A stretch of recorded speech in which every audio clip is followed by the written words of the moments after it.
Why? And why do all security guys have to be incompetent or douches? Can we not have one that's semi-competent? You haven't heard But stories then, about campus security, have you? no, I've done security guard work. I was pretty incompetent too. Lights, camera, and action. Welcome to the I Remember Liking That Movie podcast. Remember those childhood movies you loved? We're going to watch them again and find out if they're still as amazing as you remember. Let's get ready to join Anna and Jimmy as they go back and watch those movies you remember being oh so awesomely good. Horror movies that scared. Comedy movies that dared. Damn! And action movies so preposterously ludicrous that they defied the laws of common sense. Now, here's your hosts, Anna Santos and Jimmy Coates.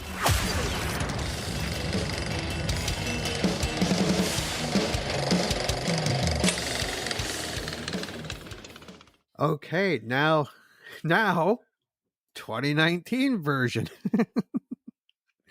Which is weird because I barely remember this movie at all.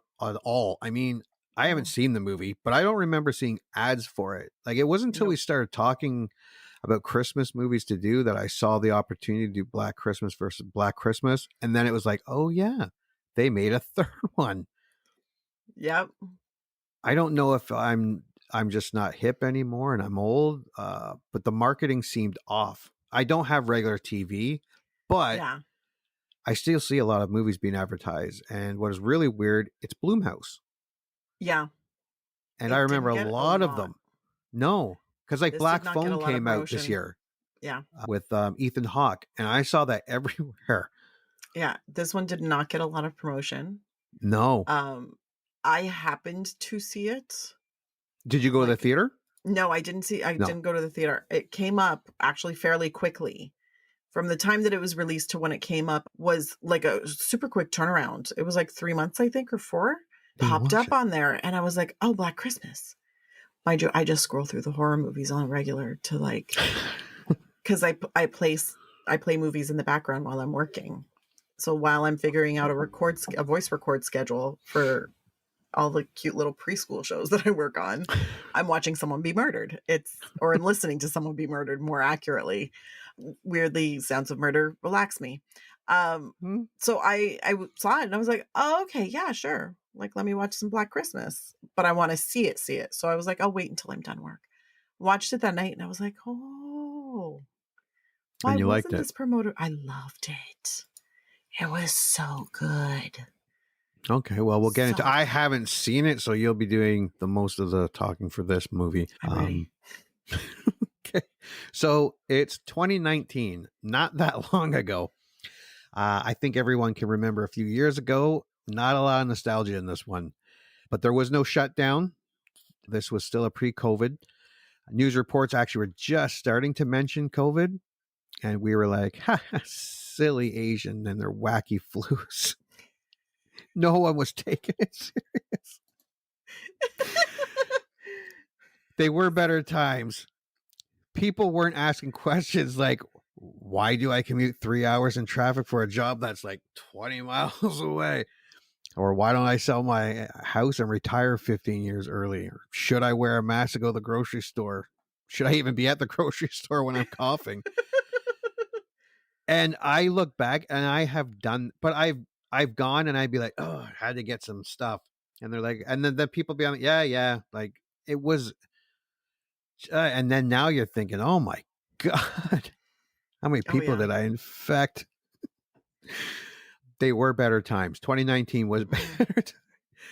Now, we were listening to COVID-free music like Circles by Post Malone, Someone You Loved, Louis Capaldi, Good as Hell by Lizzo.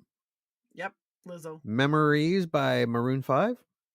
Mm-hmm. In the past, actually, yeah, TV was just down for December. So I didn't mention it in the last one because it was released in December. There are no regular TV stops, Christmas specials and sports. But in 2019, people were streaming, and a lot of people were streaming A Christmas Prince, The Royal Baby, Mhm. Fuller House Season 5, Season 1 of The Witcher, Lost in Space Season 2. But the biggest surprise for people had to be The Mandalorian and the launch of Disney Plus, Mhm. which I did watch and loved it. Top toys for 2019. Disney's Frozen Ultimate Arendelle Castle playset. Marvel's Avengers The Endgame Power Gauntlet. Paw Patrol Super Mighty Pups Lookout Tower. I bought a lot of this stuff. Pink Farm Baby Shark Official Song Doll. Funko Pops. Go Glam Nail Stamper. Ryan's World Giant Mystery Egg. And if you have kids in 2019, you unfortunately know who Ryan is. Do you know who Ryan is? I don't know who Ryan is.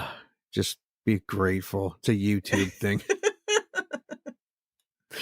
And the great thing about YouTube is that there's new content almost hourly by the sometimes you think. Yeah.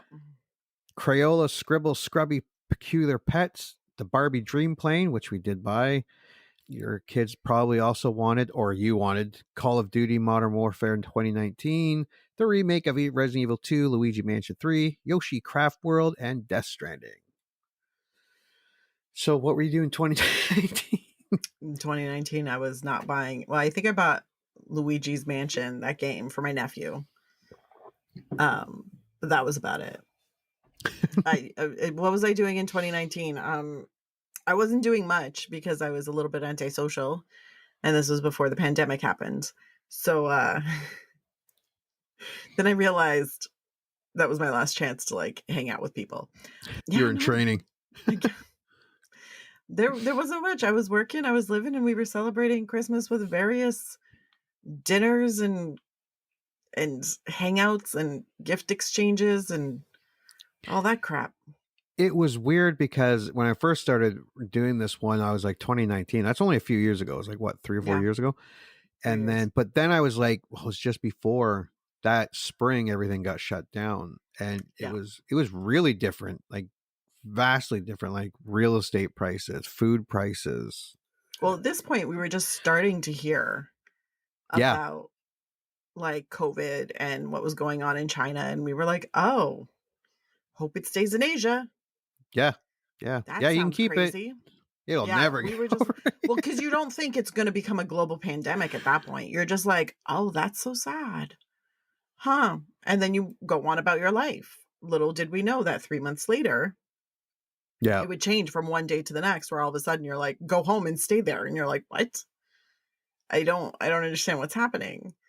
Like, now, did you try to keep upbeat when you first went into lockdown? I leaned right into apocalyptic, like Dawn of the Dead, World War Z. I started watching all those. I had a healthy suspicion. So I wasn't fully like, this is it. This is the beginning of The Walking Dead. Like, this is the prequel. I wasn't there. But I was like, this is how this shit starts. Like, everybody thinks it's all fiction, but this is how this shit starts. So I was like, okay, fine. But it wasn't scary to me because I was like, it's a virus. Like, we all know there's not much you can do with a virus. Like, you just kind of ride it out 90% of the time. You might be able to get an antiviral. Well, maybe it'll work, but this was a brand spanking new virus. So I was like, yo, you want me to stay home? Not wear shoes? Just wear comfy socks? Work from my bed? Okay. Because at that point, we all thought it was going to be like, what, a week or two? Yeah. And probably if everyone stayed indoors, it probably would have only been a week or two.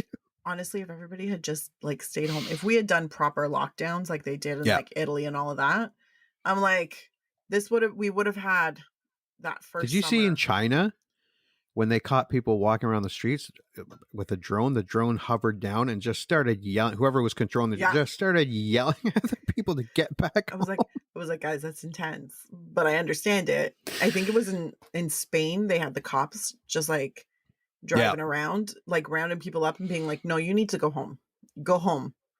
And I was like, we didn't have that here. Like, no, guys, construction is essential. I'm like, really? You're going to tell me that the condo building at the bottom of my street is essential? Yeah. Yeah. It can't shut down for 2 weeks. Yeah. You can't shut down for like a month? No. I'm like, I understand with the groceries, I understand with the pharmacies, but I don't understand like the rest. I'm like, medical stuff, I understand. Mister, I'm going to build another condo building. He can stay home for 3 weeks. It's fine. So, I See, with the mean, groceries, they should have just brought in the military and just thrown food at people as they walked up. well, that whole thing, it was just such a hot mess because it was like, we're going to mark off shelves in Walmart. Like, you can't shop for that stuff. And I'm like, if Walmart's going to be open, just let people buy whatever they're going to buy in Walmart. Yeah, you're already there. We're already there. It doesn't matter if I buy it at Walmart or at Amazon. Yeah. It's still, I bought all kinds of non-essential stuff on Amazon and it came to Oh, my yeah. door the next day. And I'm like, Yeah, you're it was like telling me I Christmas. can't go to Walmart and get this stuff? Come on. Some boosty caca, but it's fine. Well, one of the ones of the movies that I did watch was Contagion. Yeah, no. And that really kind of showed, because they did this whole thing about where the virus starts Yeah. and how it got to, and then you're looking at it and you're like, oh, that's how it gets everywhere so quickly. Yeah, man. It's nuts. All nuts. All right. Tale of the Tape time. Black Christmas 2019 version starring Imogen Poots, Imogen. Poots, Elise Shannon, Lily Donahue, Mm-hmm. and Kari Ellis, and directed by Sophia Tikal. This version of Black Christmas comes in at a even slightly leaner 1 hour and 32 minutes and a motion picture rating of PG-13 for violence, terror, thematic content involving sexual assault, language, sexual material, and drinking. It has an average Rotten Tomatoes score from 114 critics of 39% and with just over 1,000 verified ratings of 31%. IMDb has 17,000, scoring at 3.5 out of 10. It opened on the weekend with just slightly over 4.2 million and left the box office just shy of 10.5 million on a 5 million budget. To be fair, I know these movies, especially around Christmas time, because this opened December 13th, is counter programming. Yes. As in, everyone is going to see the mainstream movie, so we'll release our movie for those people who do not want to see the big family mainstream movie or want a horror over the holidays. But when this movie came out, Frozen 2 and Knives Out had already been out for a couple weeks, and we're still killing it at the box office. This movie also opened the same day as Jumanji: Welcome to the Jungle. And then a week later, Star Wars: The Rise of Skywalker came out. Not to mention the movie Cats came out. I don't think that had anything to do with it. That was a crime against humanity. Oh, I haven't seen it. Couldn't watch it. It hurt my heart. It hurt my heart. I couldn't do it. But other movies like 1917, Ford versus Ferrari, Bombshell, A Beautiful Day in the Neighborhood, Richard Jewell. So there were a lot of choices and a lot of mainstream genres in the genres to pick. Again, the title, a winner. Yes. If not saturated slightly. The actors and crew, I know Kari Ellis. He's awesome. Mm-hmm. I did not know any of the other names until I saw Imogen Poots, and I didn't realize it. While I'm not familiar with her name, I am a fan. 28 Weeks Later, The Green Room, and that's not a deal breaker, especially when it comes to horror movies. Mm-hmm. They're full of unknowns, and then later you watch it again 10 years later, and you're like, holy shit, Jennifer Aniston is the final girl in Leprechaun. And it's Blumhouse. Yeah. So they have a great track record. Mm-hmm. Do you know a lot of the crew? Like the director, or are you a fan of the actresses? Well, it's funny though, because when I watched it, I was like, I knew Imogen Poots and I was like, cool. Kari Ellis, fantastic. And then I started watching the movie and I was like, oh, like I've seen Lily Donahue before and I've seen Elise Shannon. And I was like, oh, okay. They're familiar faces. Zoe Robbins, I think I've seen in one other thing. And I was like, okay, I get it. But they're not super like other than Imogen Poots and Carrie Elwes, you're not looking at huge stars. No. You're looking at And people who've done a lot of indie work. And that's what this movie feels like. It feels like an indie, but not a cheap indie. I'd like to point that out. And I mean, it's one of those movies where I'm like, yeah, all right. This is like, you can't do this with an exceptionally well-known cast. No. It feels wrong. Maybe that's where the 2006 one went like haywire. But I like that it had like a female director and it's a little off the beaten path. It's not your classic like slasher horror. Right. And I like it. It's mildly woke. You're not selling it. No, but here's where I mean, like, it's mildly woke in that the things that they're talking about are very contemporary, but they're necessary to the story. You know what I mean? Yeah. Like, it's not, they're not going on rants about like climate change and all that. But it's honestly so good. So good. Well, the length of the movie, again, nice. It's fine length. Yeah. The ratings, this is where I am now worried. First, it's rated PG-13. Doesn't mean I'm not going to like it, but it better be doing something new, because if it's doing the same thing and toning down the gore and violence, honestly, I'm not going to be pleased. It has more violence than the first one. Than the first Black Christmas. Oh, okay. More on-camera kills. The box office doesn't help either, but it's tough to say if it made a profit. Like maybe it broke even, streaming deals and digital rentals. I think it did. Yeah, the budget was like $5 million. Yeah. I think its final take home for the box office was 18.5. Okay, so like it could have been profitable. Yeah. It got a decent profit. Not ginormous, but okay, respectable. Let's take a look. There is the poster. It's probably my least favorite of the three. Yeah. Because it's not a bad poster. No, it's not bad, but it gives you the vibe of a very different kind of movie. Yes. Yeah. Yeah.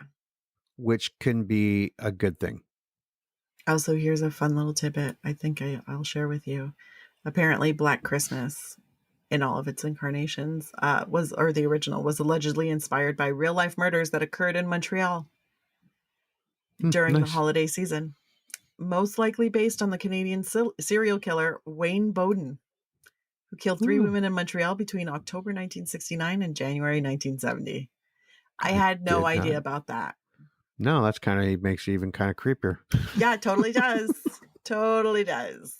Fantastic. Way to scare me at Christmas. Just for you. The cover, yeah, the poster looks fine, but it kind of looks it could be a slasher movie, a horror movie. It could be 4 girls going home for college to their parents. It could be they're going Black Friday shopping. But yeah, it's probably my least favorite of the 3. It's not bad. It just doesn't scream horror.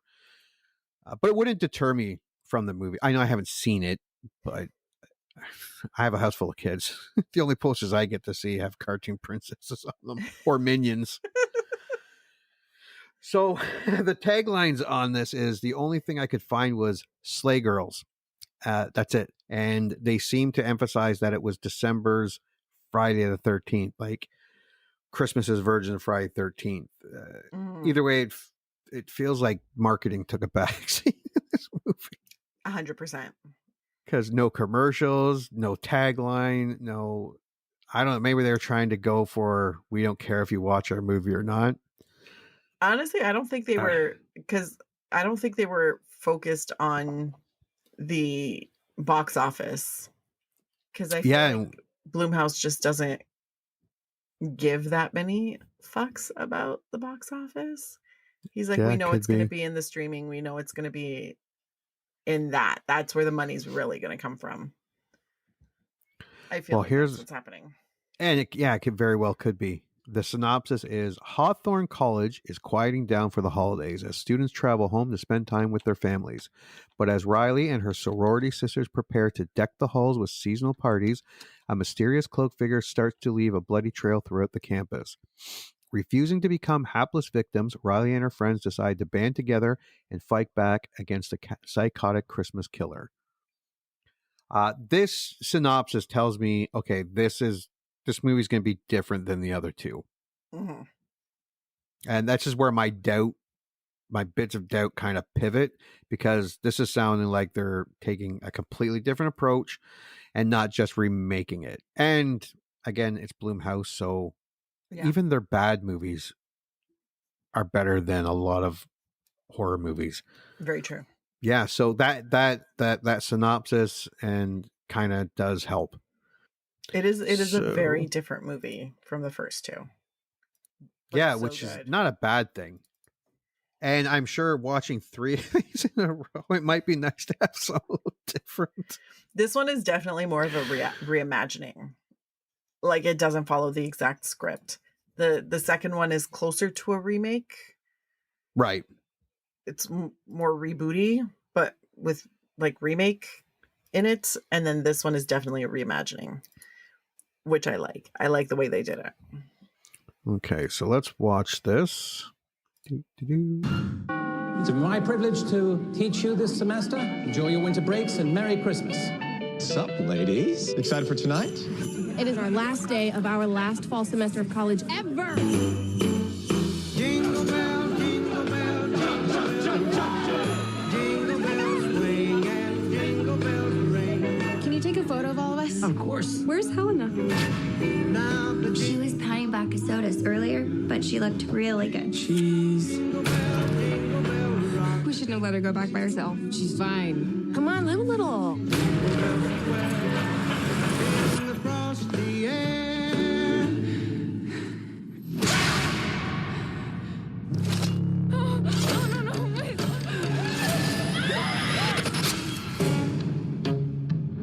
Helena hasn't gotten home yet.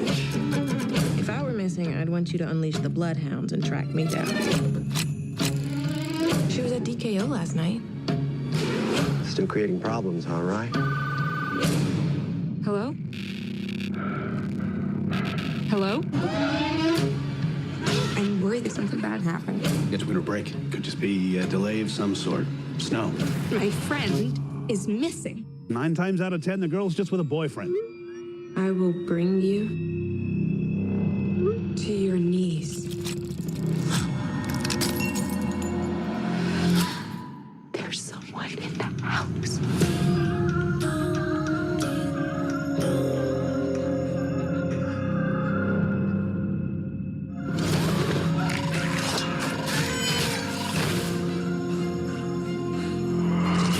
What the? This can't be real.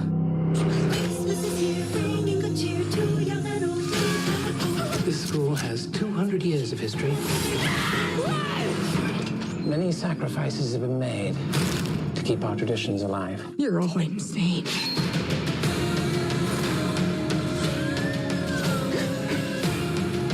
I'm tired of hiding.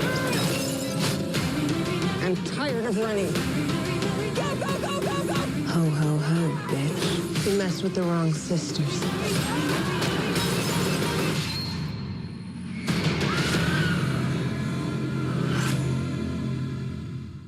Yeah, it looks fine. It does look different. Yeah. It's definitely it has elements from the first one, but it definitely has a very different vibe and a very different unraveling of the story, we'll say. And the actors, there were some faces there that I do recognize from other things. And again, that's not a deal breaker, especially when it comes to horror movies. Yeah. You'd never watch a horror movie if you're looking for actors. So are you going to watch them in order or in order? Yeah. Yeah. So am I. Because you watch the original because it's amazing, right? Yeah. And creepy. And then you watch the 2006 because you need something to burn your eyes a little bit. And then you watch the 2019 as a palate cleanser. I'm actually excited about watching all of them. The two like the '06 one, the trailer made it look good. The 19 trailer made it look fine. The 74 trailer, I don't know if it was because it's the 70s, that just looked creepy. Like even the sounds, the voices, it was so very creepy. The voice on the phone calls fucks me up every time. Yeah. Fucks me up every time. And I'm like, this is super creepy and it makes me very uncomfortable. And the 2019 is a very different vibe and a very different feel to it.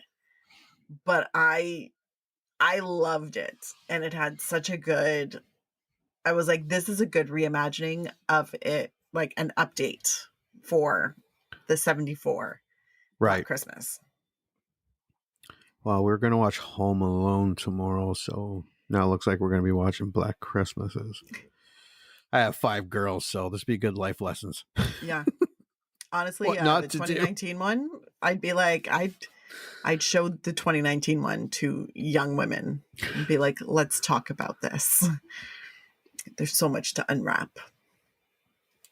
All right. So, yeah, we're going to go watch 3 Black Christmas movies. Yep.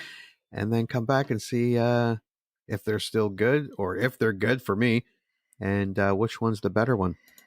It'll be fun to rewatch. It's been a while since I've seen all of them, actually. A few years, at least. And you get to see 2 of them, like, just fresh. Yeah, which I'm excited about. I'm excited for you. You heard them. Movie time. Let's all go to the lobby and get ourselves a treat, and then watch a classic kick-ass movie from whenever the one we're about to watch was made.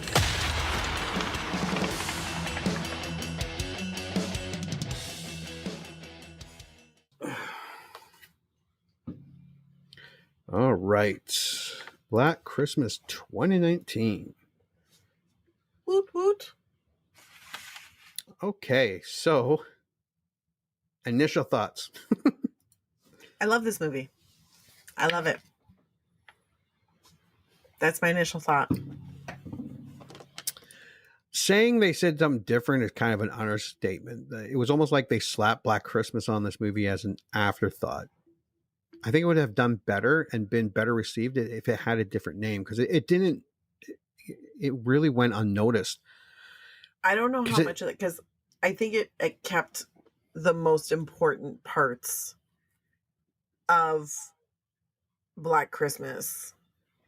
There's a sorority house filled with women attacked by a killer or killers. There's a big giant white cat. And the cat.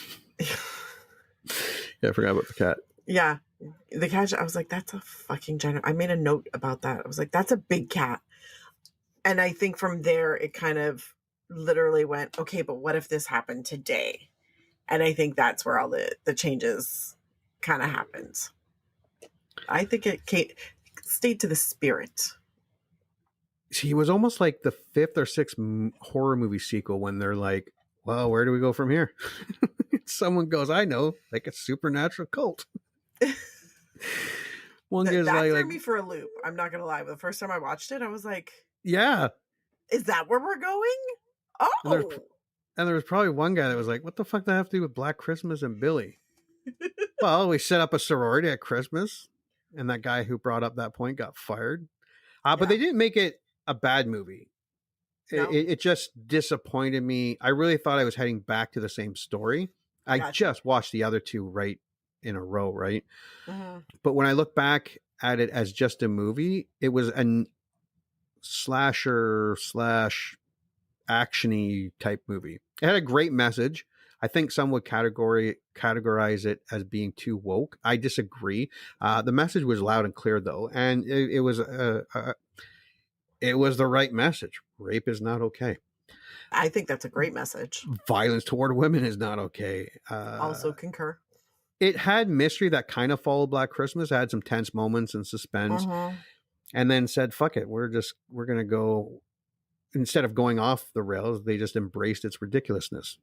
Yeah, I think that was one of the great moments about, because when I saw it, like the first time I saw it, I went into it with the same thought as you. where I was like, okay, it's going to be a retelling, because it was a bunch of girls in a sorority house, and, you know, they're interacting with, you know, like boys on campus. And I was like, okay, this all makes sense. People are talking about going away for Christmas. I was like, oh, we're on track for like a remake.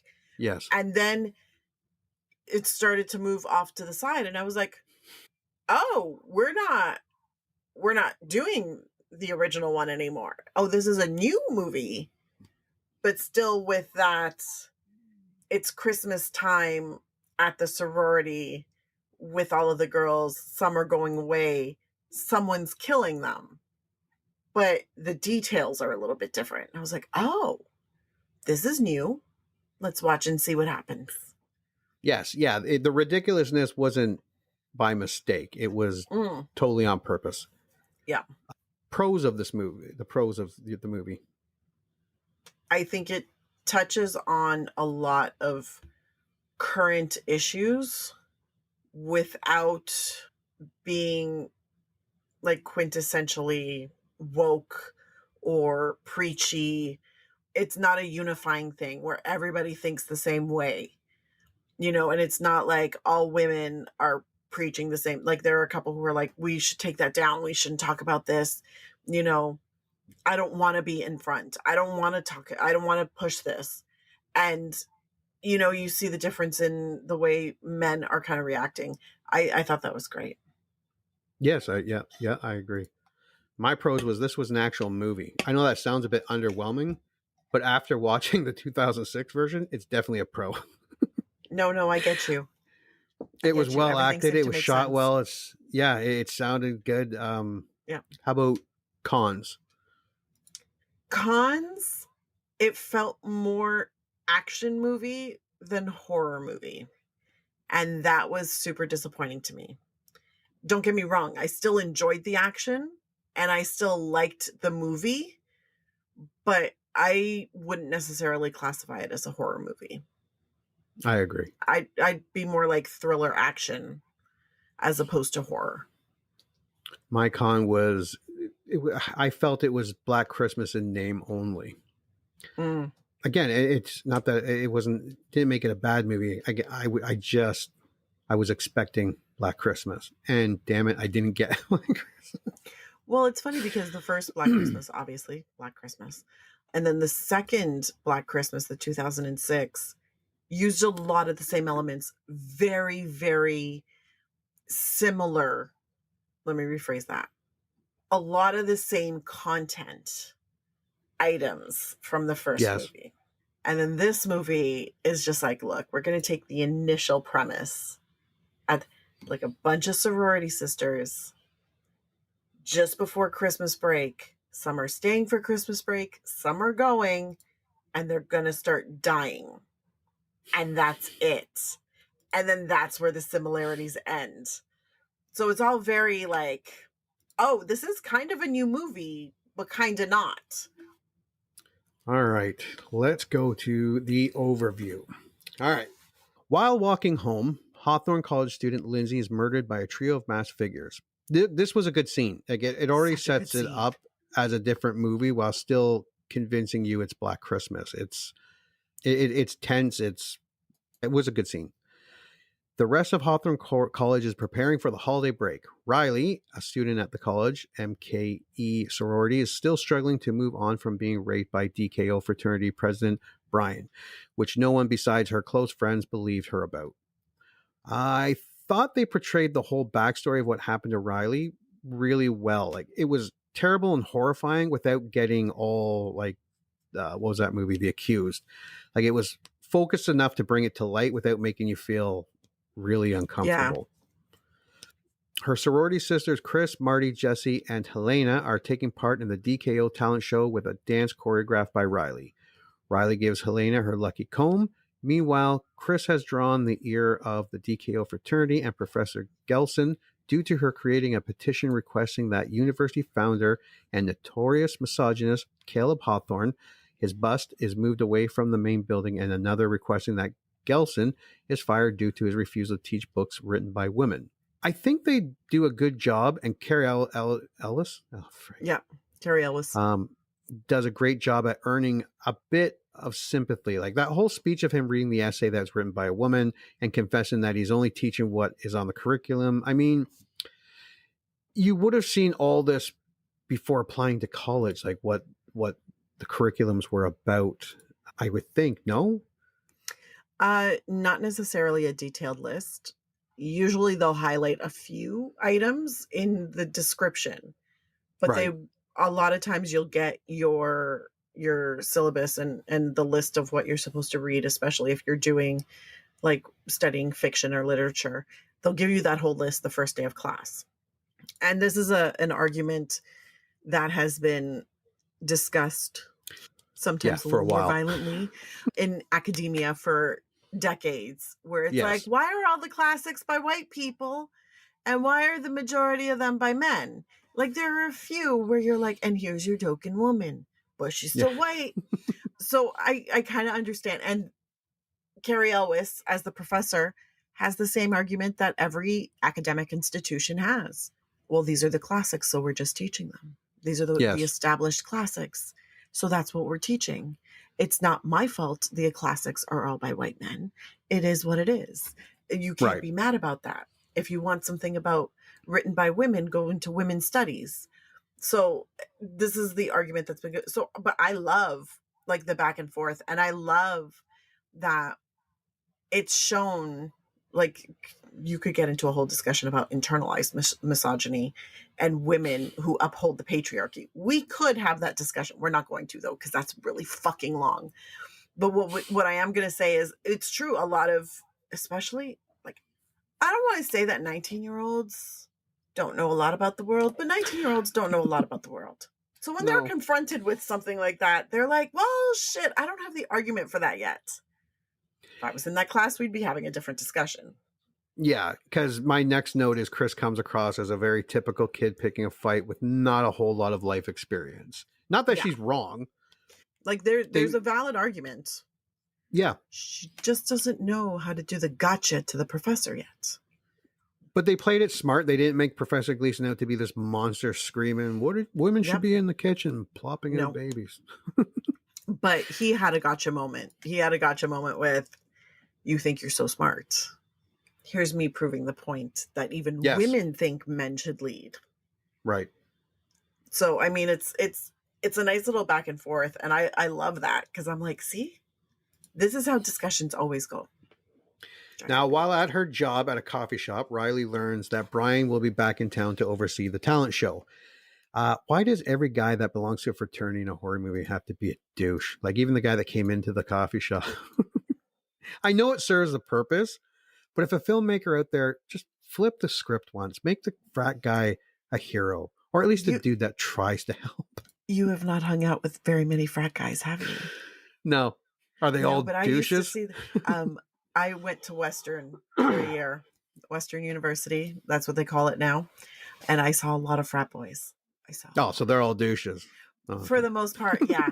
For every 50 frat boys, there's one who's not a total douchebag, but then he kind of has to pretend he's a douche so that he can at least he fits in. Frat. Yeah, so he fits in. Yeah. So it's a whole thing.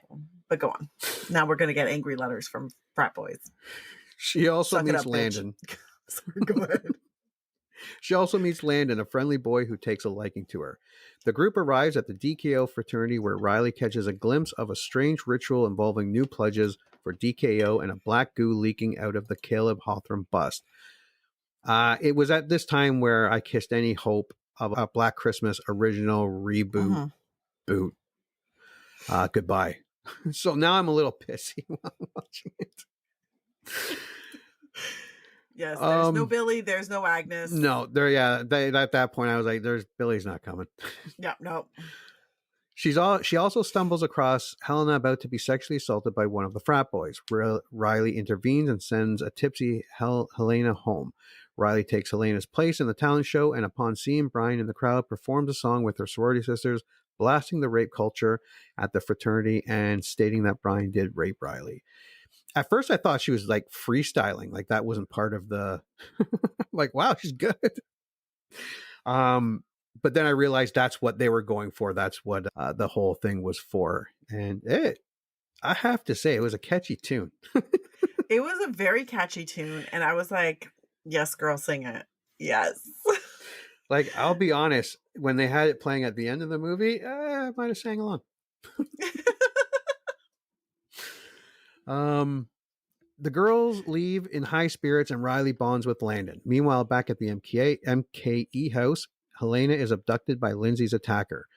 The next day, the girls start to receive threatening DMs from a Caleb Hawthorne account, such as that what Lindsay had received before she was murdered.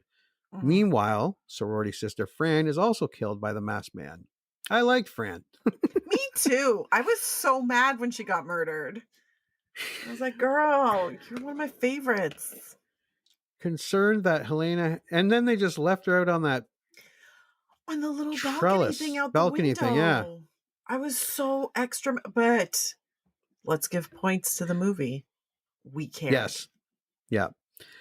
Concerned that Helena has seemingly not gone home to her parents like planned, Riley alerts campus security who are apathetic and assume Helena has run off with a boyfriend. Why do all security guys have to be incompetent or douches? Can we not have one that's semi-competent? You haven't heard but stories then, about campus security, have you? No, I've done security guard work. I was pretty incompetent too. I was called in. This is off topic. I was called in. I was working out of college.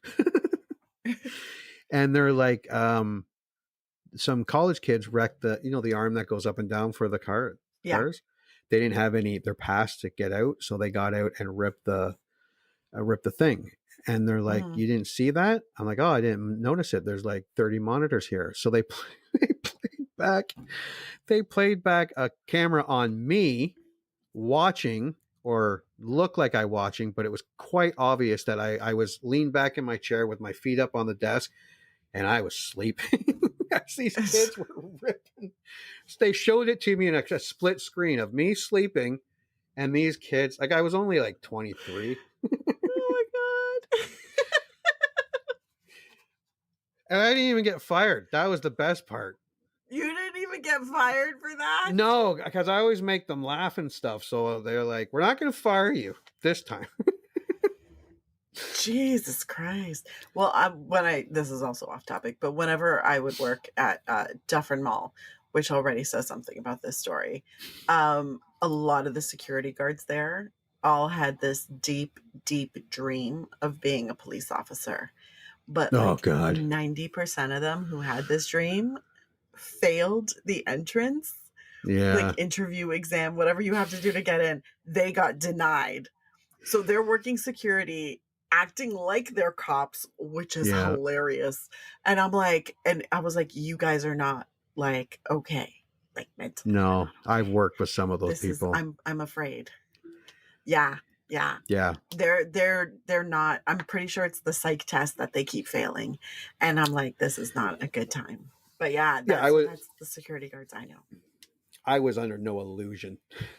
I didn't even want to be a cop. I just took it as a part-time job. But yeah, I worked with some of those people. You're like, I just want to sleep.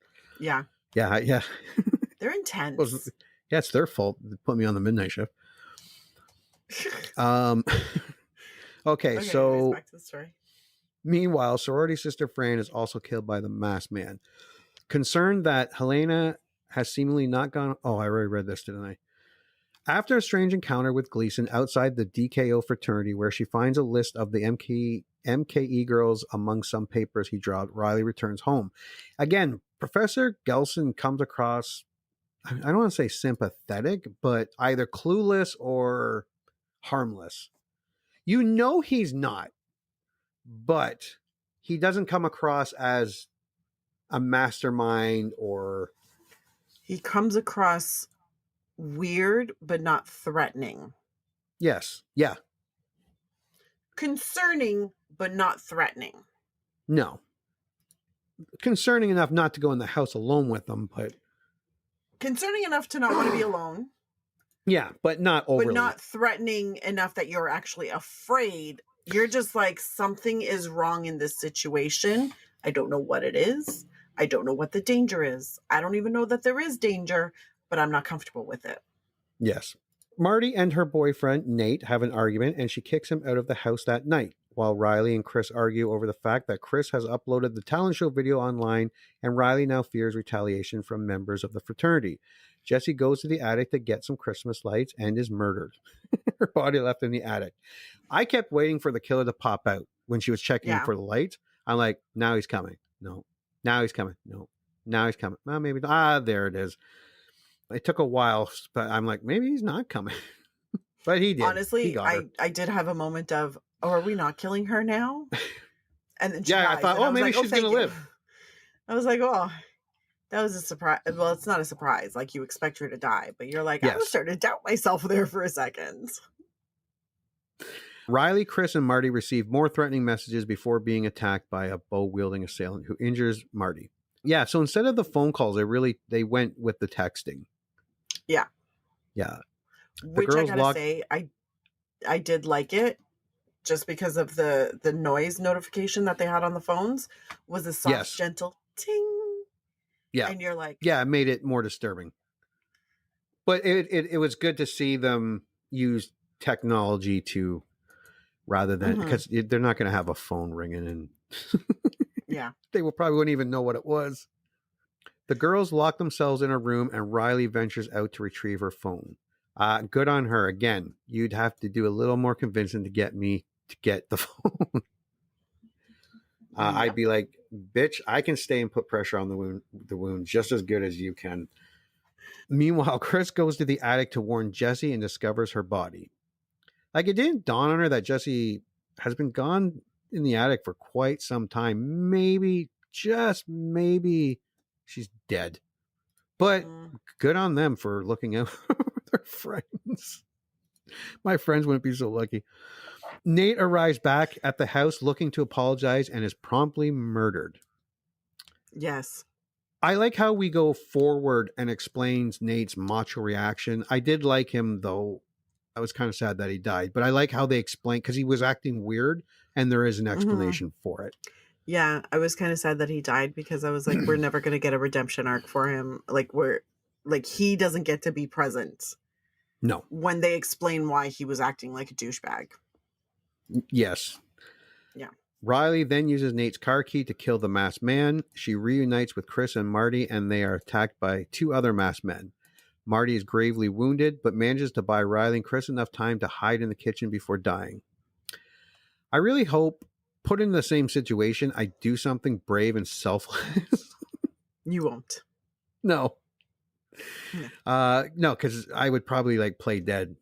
Like, just close your eyes, play dead. The paramedics will be here. The cops will be here eventually. They think you're dead. Let them go after everyone else. Me. It'll be fine. Yeah. Some more brave person will come and save me. The pair overpower and kill the attacker before removing his mask after being alarmed at the fact that they are covered in black goo and not blood. Riley identifies him as a DKO pledge she saw at the ritual and is alarmed by a strange look in his eyes. So now, even before I lost hope, but the Black Christmas blueprint is long gone. They used it to start a fire or something. I don't know. It is now full on doing its own thing. What I do like about it now is it's not becoming silly in spite of itself. It's doing it completely on purpose. And we touched on that. But I'm still, at this point, a little pissy, but I'm getting into it. I'm getting into the movie a bit. The pair escape the house in Nate's car, and Riley theorizes that Hawthorne, who was known for dabbling in black magic, is responsible for the killings via his bust and the black goo it emitted. Chris shoots down the idea and suggests they go to the police, but Riley demands they go to the DKO fraternity to fight. They argue and Riley heads off to confront the frat herself. She encounters Landon and enlists him to help her enter the fraternity. Meanwhile, Chris stumbles across Lindsay's sorority, which had angered DKO for not wanting to take part in the talent show. She discovers Lindsay's sorority sisters and are also being attacked by DKO pledges and manages to rescue them. I like that all of it, all the part. The security guard arriving at the house. Yeah. I thought for sure he was going to Riley and Chris's house. I don't know if they did that on purpose, but that's where I thought he was going. I thought he was too, until And yeah, and when until I you when saw he it. And then it pulled was up like, and you're like, oh, that's oh. not their house. And then he gets Yeah. asked the other, and I like the other sorority fighting off the possessed frat boys. The girl who plays Lindsay, I remember, other than the main girl Riley, the girl who plays Sister Lindsay, I know her from a lot more things than a lot of the other actors in this. Mm-hmm. She looks These are very, fairly very young familiar. actors. Yes. Oh yeah. Like they're actors who have been in stuff, but not like so much stuff that you're like super you super recognize them. Yeah, like Riley, that actress I do recognize. Yes. She's done a lot of work. Yes. At the DKO house, Riley and Landon break in, but Landon is concerned by the fraternity brothers who force him to be a pledge. And then that's when he starts getting the headache like the boyfriend did. And yep. The alpha male behavior, and just like, what was his name? Nate, the boyfriend, was experiencing. Yes. Riley witnesses the Hawthorne bus leak the black goo before finding Helena alive and held captive. She rescues Helena before being knocked unconscious. I never trusted her. No. She was too cute and nice. Don't never trust the ones that are too cute and nice. Riley awakens to be confronted by Gelson, Brian, and the DKO frat boys who have brainwashed Landon. Mm-hmm. More like a possession, because he possesses them, right? Yeah. It's not a brainwash. It's supernatural in origin. Yes, I think they should have leaned super hard into that. Like they turn into zombies or demons. Like, let's just get real stupid up in this bitch. That's me. Gelson explained that after Chris forced the bus relocation to the fraternity discovered Hawthorne's plan, involving a spell and the black goo to keep unruly women in check. The goo allows the spirit of Hawthorne to possess the fraternity pledges and send them out to murder any woman that stepped out of line. It also revealed that Helena has been secretly working with the fraternity and stole several items from her sisters, which they mentioned multiple times in the beginning. Yeah. That allowed the possessed pledges to easily locate their targets. One of the pledges murders Helena despite her willingness to be a good woman to the frat as a show of power to Riley. Yeah, that was kind of dumb, I guess. Maybe. I don't know, like, I guess they were like, we can get more bitches. Well, see, here's the thing. This is literally the patriarchy come to life. Women are just possessions. They're easily replaceable as long as they can fucking like cater to your every whim. That's all you really need. It doesn't matter who it is. They're all interchangeable. Like, that's quintessential super patriarchy. Here, let me be a raging asshole. So it totally made sense. Where I was like, yeah, of course the douchebag's gonna kill her because he thinks if you got one woman, you got them. It doesn't matter. They're all the same. Yeah. Douchebags. Anyways. Brian forces Riley to bow to him, but she plans to attack him. At the same moment, Chris and Lindsay, surviving sorority sisters, enter and fight the fraternity. You saw it coming, but it was still cool to see. Like, the door busts open and they had the weapons and they were ready to fight. Well, for a while there, I was getting a little bit concerned, and I was like, it's taking a little longer than I would have thought for everybody else to show up. Yeah, for a minute it was like, showing up? You kind of put your friend out to dry there. Yeah, I was like, they're really just not going to show up. Are they really going to try and get the police? But then they showed up, and I was like, oh, thank God. That was a little uncomfortable. Riley overpowers and kills Brian. She then smashes the Hawthorne bus, breaking the possession of Landon. Chris sets Gelson on fire, and the women and Landon escape, locking the frat brothers inside and leaving them to burn to death.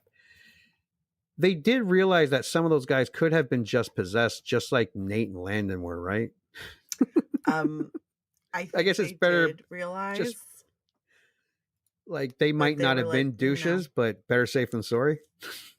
Yeah, but chances are if they stayed in the frat for that long, they were douches. Like, if they were in the frat. Like, honestly, if you were going to join a frat, right? And they're like, guys, so all we got to do is we got to take you downstairs, right? And then the statue's going to bleed a little bit of black. And you just got to be able to tell me that you think men should be ruling the world and leading everything. Are you going to stay? No. I'm not. I'm peacing out. I'm gonna be like, I'm sorry, what? Statue black goo? No, thank you. Yeah, the black goo would be the first sign, the first red flag. That's the first red flag. As the traumatized group watch the frat house burn, Riley looks on with newfound bravery. So, why did we like it then? I didn't see it then. Saw it now. Yeah. It's just been a couple of years. I probably would have liked it in 2019 as much as I like it now. Why did you like it then? I liked it then because it was kind of it was a true reimagining of Black Christmas. Like, they basically said, like, what if we did sorority sisters being killed in a sorority house around Christmas and just kind of departed from there and created something new. And I was like, okay, I like this. Like, but once I wouldn't call it a horror movie, but I was like, it's a good, entertaining, well-written, well-done movie. That was why I liked it, because it didn't fall back on tropes. It didn't follow a formula. No. There you go. It didn't follow the horror movie formula. For people who remember like it, it hasn't been that long, so you probably still like it. I don't think much has changed in a few years. Yeah, you're right. I've seen people watch a movie like again for a second time, like a month later, and be like, "This wasn't as funny as I thought it was." But yeah, if you liked it then, chances are you like it now. Like, it's honestly just a good movie. For people who haven't seen it, connection to Black Christmas. Yes. For people who haven't seen it, I would say it's not Black Christmas. There is a sorority with girls who get killed, but there are a few of them. It takes place around Christmas. This is it. Go in expecting a standalone movie that has nothing to do with Billy and Agnes, and you might like it. Yeah. If you're going in thinking like Black Christmas, yeah. If you're expecting a remake, you're going to be disappointed, period.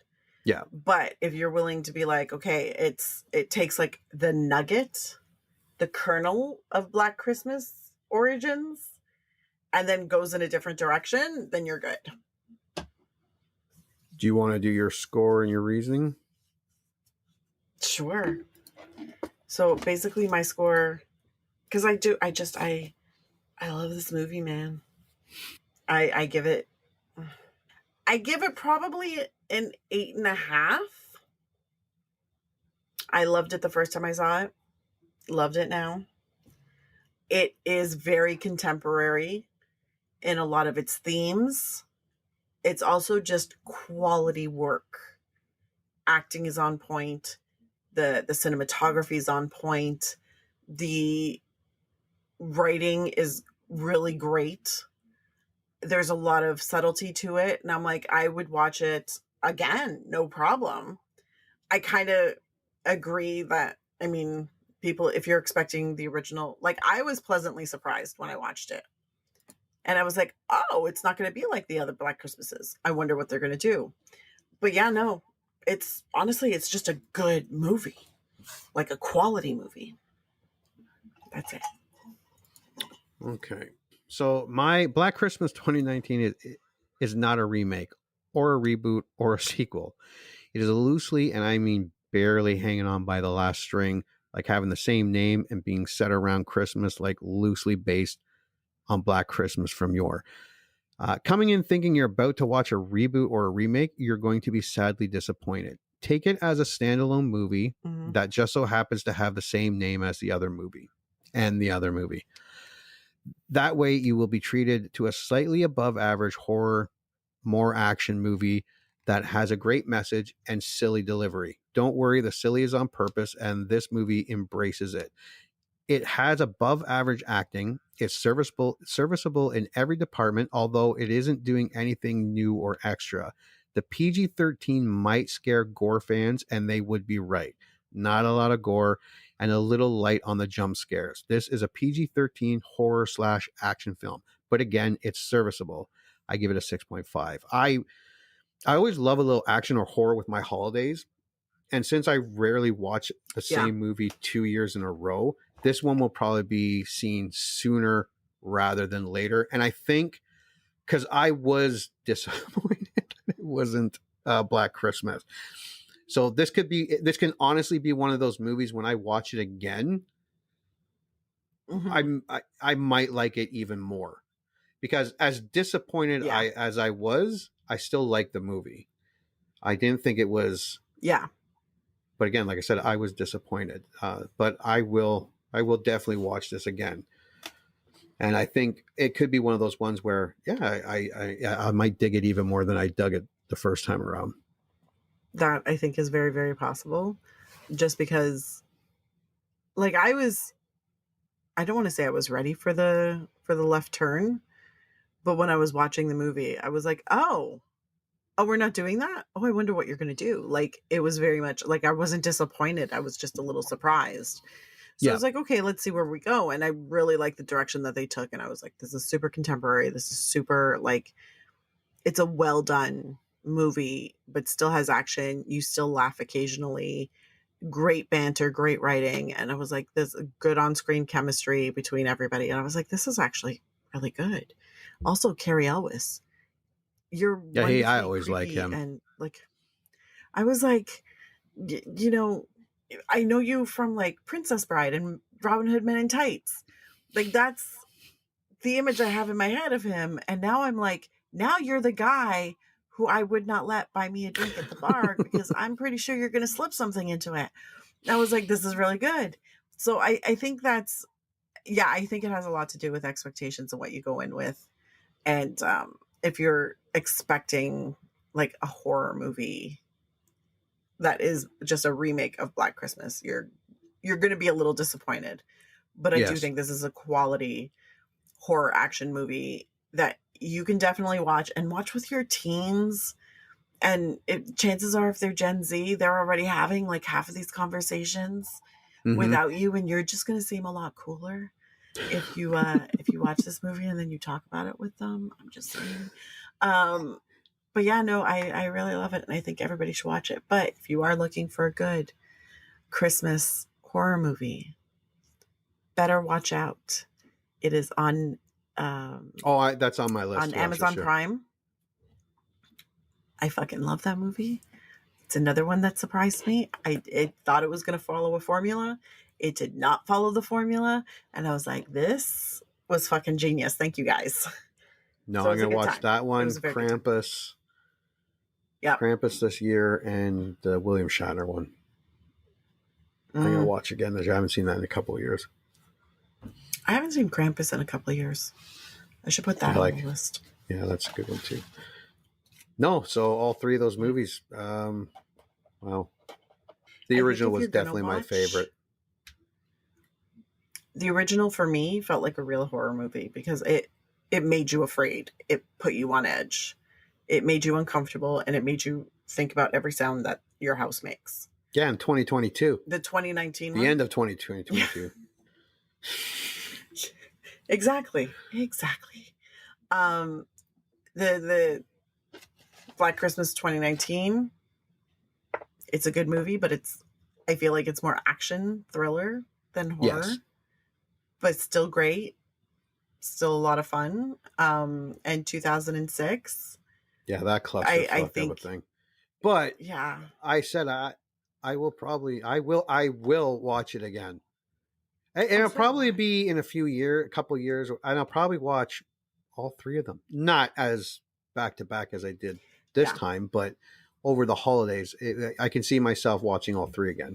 The 2006 begs for a drinking game. Oh, fuck. Like, you're supposed to get trashed while watching it, because that's what makes it good. Oh. You just have to be so trashed you might go blind. It's fine. We don't recommend that. No, don't do that. I mean, maybe not to the blindness part. No, this was a good Christmas. This is a Christmas treat. Yeah. I enjoyed all three of them. They were awesome.